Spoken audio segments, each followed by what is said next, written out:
না না, আমার মতো এত বড় মাওলানা আর কোন জায়গায় খুঁজে পাবে না। এসব কি? হক কথা বলো, দালালি মার্কা ওয়াজ করো না, গোলালু মার্কা ওয়াজ করো না। হক কথা বললে তার জেল হবে, হাজত হবে, ফাঁস হবে, গুলি হবে। চিল্লা বলুন ঠিক কিনা? 43 বছরের ইমামতি তোমার একবারও যায় না। আর আমার গ্রামে আমি ইমামতি করে 11 বার ইমামতি ছাড়াইছে। আমার মসজিদের কথা বলতেছি। আমার কথাটা কি বুঝতে পারছেন? গরিবের বেলায় যদি ফতুয়া আসে, ইমাম সাহেব ফতুয়া দেয়, চোখ তোলো, কান কাটো, জুতার মালা গলায় দাও, 60 কোটি টাকা তোর জরিমানা। যখন শিল্পপতি কোটিপতির ছেলে মেয়ে অন্যায় করলো, ইমামকে বললো হুজুর ফতুয়া দেন, তখন ইমাম ফতুয়া দেন না, দাড়ি বাড়ে, ইয়া নবী এখন যদি ফতুয়া দেই আমার ইমামতি যাবি। কাউসারি বলে তুই কিসের মৌলবী, আখেরাতে তুই ফেরেশতার পুরিও খাবি। তুই কিসের মৌলবী রে, হক কথা বলতে পারিস না।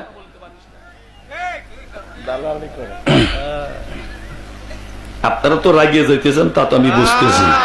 রাগ করার কিছু নাই। দেহ একটা রাষ্ট্র, আল্লাহ সৃষ্টি করলেন আমাকে আপনাকে কিভাবে। আমি এতটুকুন ওয়াজ করছি, বেশি ওয়াজ করতে পারি নাই। জোরে কোন সুবহানাল্লাহ। ভাইরা আমার, বন্ধুগণ আমার, মহান আল্লাহ তাআলা বললেন ওয়ামা খলাকতুল জিন্না ওয়াল ইনসা ইল্লা লিয়াবুদুন। আল্লাহ মানুষ জাতিকে বানাইছে ইবাদতের জন্য। আমরা যা করব সেইটাই ইবাদত। এটা হলো 2 প্রকার। কয় প্রকার? ইবাদতে রহমানি, ইবাদতে শয়তানি। তাহলে দল হয়ে গেল 2টা। খালাকাল্লাহু আদম আলা সুরতি তাউলু সিত্তুনা জিরান। যখন আদম আলাইহিস সালামকে আল্লাহ 60 গজ তৈরি করলেন, আল্লাহ একটা কুদরতি হাত মসো করলেন, একদল রূহ বের হলো। আল্লাহ বললেন এরা জান্নাতে। আবার একদল রূহ বের হলো, হাত মসো করার কারণে আল্লাহ বললেন এরা জাহান্নামী। আপনি দাঁড়ালেন কেন ভাই? তো বলছে হুজুর আপনি আদম আলাইহিস সালামকে 60 গজ করে বানাইলেন, তাহলে কয় কুয়া মাটি লাগছে? আমি বললাম এ হারামজাদা, আমি কি মাটি কাটার লেবান না, মাটি কাটার সর্দার? হাজার আর কুয়া ওসব আমি বুঝি না। আমি তখন জবাব দিলাম, হাজার হাজার মন দুধ একটা ডেকচিতে যদি জাল করা যায়, আর তার থেকে যদি সরগুলি নেওয়া যায়, কয় কুয়া হয়? হযরতে আদম আলাইহিস সালামকে তৈরি করছে কুয়া না, হাজার না, মাটির নির্যাস, মাটির স্বর থেকে। একটু জোরে কন্যা সুবহানাল্লাহ। বন্ধুগণ আমার, ভাইরা আমার, তাহলে আদম আলাইহিস সালামকে তৈরি করার পরে আল্লাহ একটা কুদরতি আত্মসো করল 2 বার। তাহলে 2 দল, একটা হলো জান্নাতি দল আর একটা হলো জাহান্নামী দল। দল কয়টা? একটু কথা বলতে হবে, তাহলে অষ্টা বুঝতে পারবেন। এখন আপনি কোন দলে আছেন একটু আপনার যোগ বিয়োগ করে দেখেন তো, তাহলে ক্লিয়ার হয়ে যাবে। বাড়িতে যায়াও আপনি আরাম পাবেন, বুঝতে পারবেন। বন্ধুগণ আমার, কোরআন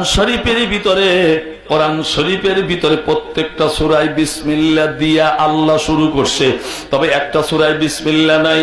এটা আযাব গজবের কথা বেশি বলার কারণে বিসমিল্লাহ বাদ দেওয়া হয়েছে, অথবা আগের সূরার অংশ জন্য বিসমিল্লাহটা বলা হয় নাই।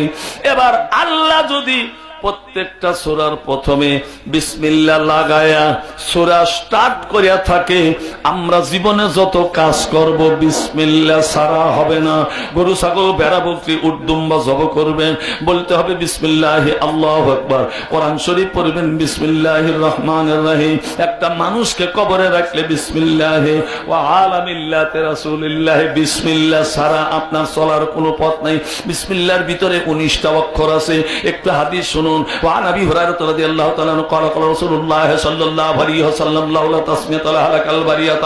وعن ابي هريره رضي الله تعالى عنه قال قال رسول الله صلى الله عليه وسلم اذا مات الانسان انقطعت عنه اعماله الا من صلاه الا من صدقه جاريه او علم ينتفع به او اولاد صالح يدعو له رواه متفق عليه.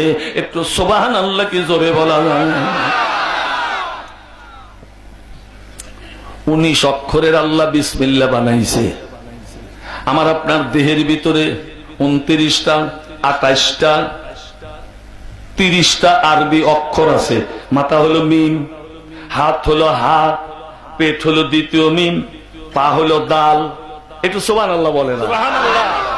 আমার আপনার দেহের ভিতরে সব অক্ষরগুলি আছে। অত তো বলার আমার সময় নাই, অল্পতে বললাম। এবার আপনি বলুন তো, বিসমিল্লাহর প্রথম অক্ষর বা। বা মানে ব্রেক, বা মানে বাতি, বা মানে বৃক্ষ, বা মানে বৃদ্ধ, বা মানে বৃষ্টি, বা মানে বালু, বা মানে বাঁক, বা মানে বাচ্চা। কথা বোঝে না?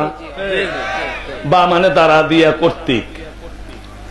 বাওতাও কাপলামো আমঞ্জু মুসখালার বাহাসা মানা আদাফি আন এলা হাত্তা ইলা।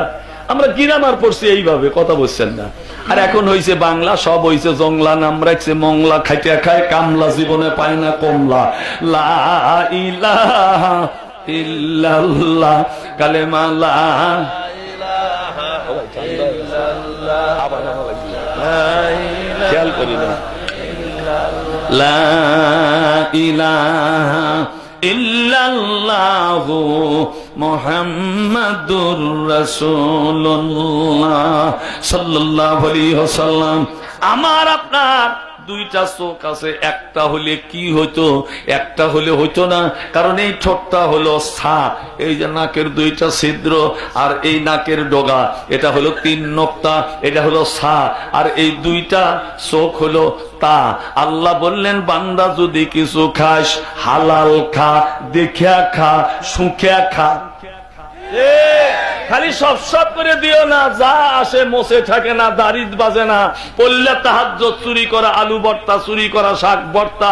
একদিনও জিজ্ঞাসা করলে না, বিবি রে শাক কিনলাম না, বাজারের থেকে আনলাম না, আত্মীয় বাড়িও দিল না, খেতেও বললাম না, এগুলা যে খাই আসে কোত্থেকে, একবারও তুমি জিজ্ঞাসা করো না। তাহাজ্জুদ কি? তাহাজ্জুদ রে, কথাটা ঠিক বলছি কিনা বলুন? আপনি যা কামাই করবেন তার জবাবদিহিতা থাকতে হবে, এটা হালাল না হারাম। 30,000 টাকা বেতনে চাকরি করে, তুমি 19 বার হজ করো, সোনা আমার জানোয়ার। একবারও জিজ্ঞাসা করলে না, বাবা এই টাকাগুলি কোত্থেকে আসে? 30,000 বেতন পাও, খরচ হয় কত, বাঁচে কত, দেও কত? হারামজাদা একবারও বলে না, খালি দিলেই বাপ খুশি।